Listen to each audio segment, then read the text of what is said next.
नाज़रीन ख़बर आहे करमपुर मां अमीर जमात इस्लामी पाकिस्तान हाफ़िज़ नईमुर्रहमान जमात इस्लामी जे अॻवाननि सां गॾु करमपुर जे ॻोठ इमामदीन बिजाणी पहुची जमात इस्लामी जे सूबाई अॻवान शहीद मौलाना अब्दुल हफ़ीज़ बिजाणी जे पुट अनीस अहमद बिजाणी भाउ इमदादुल्लाह बिजाणी ॿियनि वारसनि सां ताज़ियत कई ऐं शहीद मौलाना जी शख़्सियत ते पंहिंजे ख़्यालनि जो इज़हार करण खां पोइ सिंध में कर थियल बदअमनी जी मज़म्मत कई। आए हैं अब्दुल हफ़ीज़ बिजारानी साहब की ताज़ियत के लिए और हमारे बहुत बड़े रहनुमा दीन के खिदमतगार आलिम दीन और तमाम सियासी मामलात पे भी गहरी नज़र रखने वाले थे और अल्हम्दुलिल्लाह उन्होंने पूरी ज़िंदगी दीन के कामों में वक़्त की और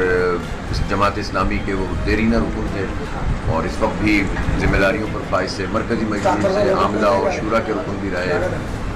और आखिरी वक्त तक दीन का काम कर रहे थे और एक प्रोग्राम करके वापस आ रहे थे तो उनका एक्सीडेंट हुआ है और वो भी हालात की वजह से बदअमनी की वजह से जल्दी पहुंचने की कोशिश में वो जान से चले गए। अल्लाह ताला उनको शहादत का आला मुकाम अता फरमाए और उनके हम तमाम घर वालों से मोहल्ले वालों से उनकी बस्ती से करमपुर कोसपुर जैकबाबाद तमाम इलाकों के लोगों से ताज़ियत भी करते हैं। इस वक्त हमारा ये पूरा इलाका सिंध का बदअमनी की लपेट में है और किसी की भी जान महफूज नहीं है। जिम्मेदारी ज़ाहिर हुकूमत पर आई होती है और हुकूमत से हमारा यही सवाल है कि मुसलसल हुकूमत करने के बावजूद भी अगर आप लोगों को अमन भी नहीं दे सकें, रोज़गार के हालात भी पता हैं हमें ये भी पता है कि लोगों को बुनियादी सहूलतें कितनी मिल रही हैं, ज़राअत के अंदर कितनी परेशानियां लोगों को उठानी पड़ती हैं, ये सारी चीज़ें अपनी जगह, लेकिन इंसानी जान जो है सबसे पहली चीज़ है, वही महफूज नहीं है, उसका माल महफूज नहीं है लोगों का, तो इससे बढ़कर बदतरीन नाकामी कोई नहीं हो सकती। बहरहाल